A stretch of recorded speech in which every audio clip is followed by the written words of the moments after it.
अस्सलाम वालेकुम स्टूडेंट्स आज के लेक्चर में जो टॉपिक हमने डिस्कस करना है वो है मियोसिस। आज के लेक्चर में हम मियोसिस का इंट्रोडक्शन डिस्कस करेंगे। नेक्स्ट लेक्चर में हम मियोसिस के फेजेस को डिस्कस करेंगे कि मियोसिस को हम कौन कौन से फेजेस में डिवाइड करते हैं, और इसके बाद हम मियोसिस के हर एक फेज़ को डिटेल से डिस्कस करेंगे। तो सबसे पहले हम देखते हैं मियोसिस क्या होता है। मियोसिस डिवीजन की एक टाइप है।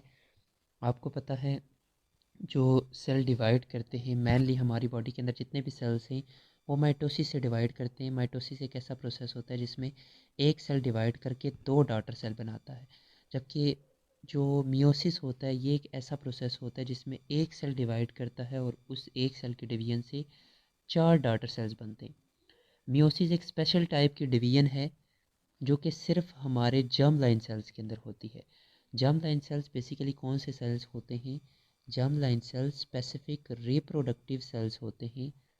Germ line cells special type के सेल्स होते हैं जो कि हमारे रिप्रोडक्टिव ऑर्गन्स के अंदर होते हैं। ठीक है, रिप्रोडक्टिव ऑर्गन्स के अंदर ये जर्म लाइन सेल्स प्रेजेंट होते हैं।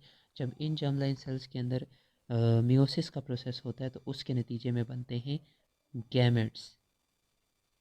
ठीक है, तो अभी हम मियोसिस के प्रोसेस का इंट्रोडक्शन डिस्कस करते हैं।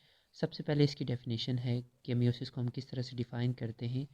Meiosis is a type of division in which one diploid parent cell divides into four haploid daughter cell. मतलब ये एक डिवीजन की ऐसी टाइप है जिसमें एक डिप्लॉइड पेरेंट सेल, डिप्लॉइड का मतलब क्या होता है ये भी मैं आपको बताता हूँ, वो डिवाइड करके फोर हैप्लॉइड डॉटर सेल बनाता है। उस टाइप के डिवीजन को हम क्या कहते हैं? उस टाइप के डिवीजन को हम कहते हैं मियोसिस। मियोसिस को हम डिफाइन इस तरह से करते हैं, it is a type of division in which one diploid cell divides in four haploid daughter cell. Diploid का मतलब ये होता है कि जिसमें क्रोमोसोम पेयर की फॉर्म में हो। ठीक है, फॉर एग्जांपल हमारी बॉडी के अंदर सोमैटिक सेल्स और जो जर्म लाइन सेल्स होते हैं वो डिप्लॉइड होते हैं, 2n होते हैं, मतलब उनके अंदर 46 क्रोमोसोम होते हैं। 46 क्रोमोसोम का मतलब ये है कि 23 पेयर्स होते हैं। ठीक है, कितने पेयर्स होते हैं? 23 पेयर्स और 46 क्रोमोसोम। ठीक है, तो वो सेल्स जिनके अंदर क्रोमोसोम पेयर्स की फॉर्म में होते हैं हमारी बॉडी के सारे सेल्स सिवाय गैमेट्स के। ठीक है, यानी हमारे अंदर जो स्पर्म्स होते हैं और फीमेल्स के अंदर जो एग होते हैं उनको छोड़ के बॉडी के जितने भी सेल्स होते हैं वो क्या होते हैं? दे आर डिप्लाइड, मतलब उनमें 46 क्रोमोसोम होते हैं, 23 पेयर्स होते हैं, मतलब वो 2n होते हैं। तो जर्म लाइन सेल्स भी 2n होते हैं। ठीक है, जब जर्म लाइन सेल के अंदर मियोसिस का प्रोसेस होता है तो उसके नतीजे में गैमेट्स बनते हैं, और वो गैमेट्स क्या होते हैं? दे आर हैप्लाइड, मतलब उनमें 23 क्रोमोसोम होते हैं। ठीक है, उनमें क्रोमोसोम पेयर की फॉर्म में नहीं होते।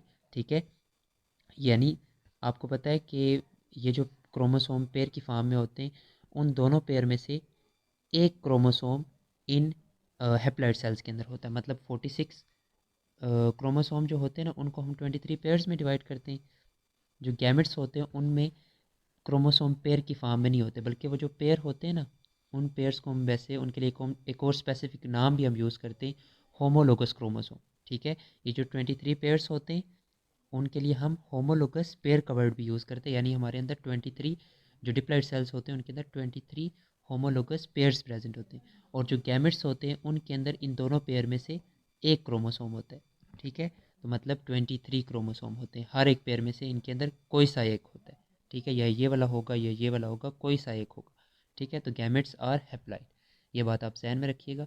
तो बेसिकली ये जो होमोलोगस क्रोमोसोम होते हैं वही जो पेयर्स होते हैं ना, ठीक है, जो 23 पेयर होते हैं हर एक पेयर को हम कहते हैं होमोलोगस क्रोमोसोम या होमोलोगस पेयर।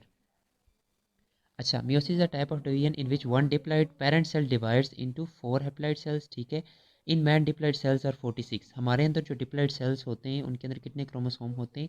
46 क्रोमोसोम होते हैं। जर्म लाइन सेल्स और डिप्लॉइड सेल्स, हमारे अंदर जो जर्म लाइन सेल्स होते हैं वो भी क्या होते हैं? डिप्लॉइड होते हैं, 2n होते हैं। That are present in reproductive organs, वो हमारे रिप्रोडक्टिव ऑर्गन्स के अंदर प्रेजेंट होते हैं।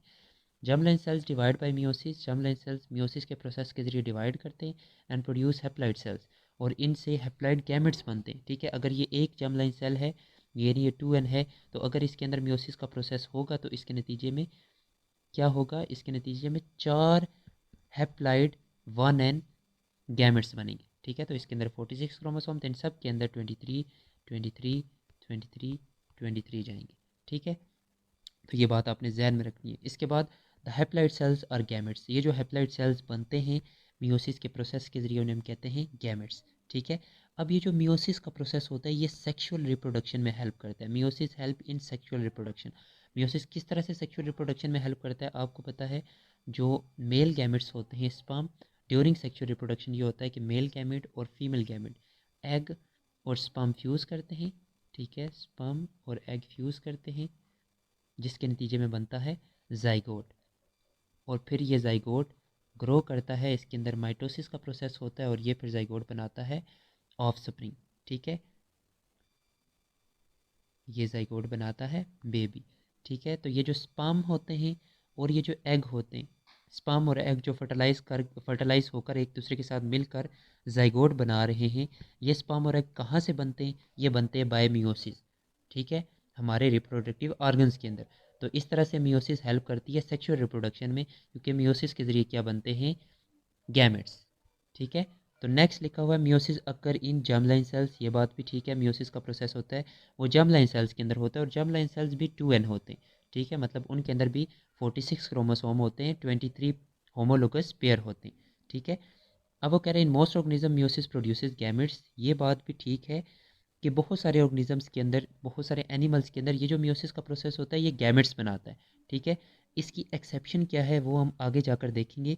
प्लांट्स के अंदर मियोसिस के ज़रिए स्पोर्स बनते हैं। स्पोर्स स्पोर्स भी सेल्स ही होते हैं।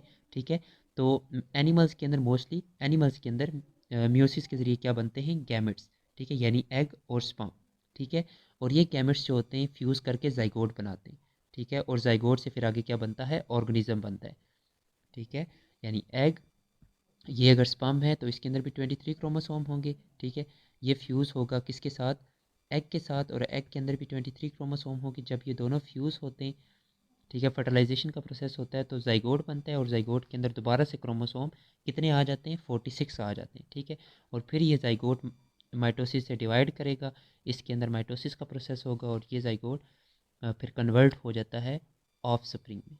ठीक है, और वो जो ऑफ स्प्रिंग होता है उसके अंदर जो हर एक सेल होता है वो क्या होता है? 2n, मतलब उसके अंदर 46 क्रोमोसोम ही होंगे। ये मैं अपनी एग्जांपल लेकर चल रहा हूँ, मतलब ह्यूमन की एग्जांपल लेकर आपको ये समझा रहा हूँ। ठीक है, तो आपकी बुक में ये ह्यूमन की एग्जांपल के लिहाज से ही बताया गया है। ठीक है, अच्छा, इसके बाद जाइगोट फिर ऑर्गेनिज्म बनाता है। Through meiosis the number of chromosome remain constant in next generation. Meiosis के प्रोसेस की वजह से जो नंबर ऑफ क्रोमोसोम होते हैं वो नेक्स्ट जनरेशन के अंदर कांस्टेंट रहते हैं। इसका मतलब ये है कि आपको पता है हमारे जैसे हर एक सेल, जो बॉडी का हर एक सेल है उसके अंदर 46 क्रोमोसोम होंगे ना। ठीक है, अब जब गैमेट्स बनते हैं ना, वो गैमेट्स हो जाते हैं हैप्लॉइड, मतलब उनके अंदर 23।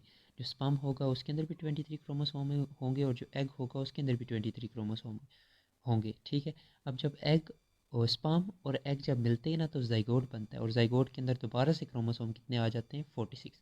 तो इस तरह से पैरेट्स के अंदर जितने क्रोमोसोम होते हैं ना, ठीक है, उनके सेल्स के अंदर जितने क्रोमोसोम होते हैं, जैसे ह्यूमन के हर एक सोमेटिक सेल के अंदर 46 क्रोमोसोम होते हैं और उनके जो ऑफ स्प्रिंग्स होते हैं उनके अंदर भी 46 क्रोमोसोम ही रहते हैं। ठीक है, और वो कैसे रहते हैं? क्योंकि जो स्पर्म और एग जब मिलते हैं तो उसके नतीजे में जो जाइगोट बनता है उसके अंदर 46 क्रोमोसोम ही बनते हैं, जिसमें से 23 स्पर्म से आते हैं और 23 एग से आते हैं। ठीक है, तो इस तरह से नेक्स्ट जनरेशन के अंदर उतने ही क्रोमोसोम रहते हैं जितने के पेरेंट्स के अंदर होते हैं। तो मियोसिस की वजह से क्रोमोसोम नंबर नेक्स्ट जनरेशन के अंदर कांस्टेंट रहते हैं। ठीक है, तो ये मियोसिस का शॉर्ट सा इंट्रोडक्शन था। इसके बाद हम मियोसिस के फेजेस को डिस्कस करेंगे।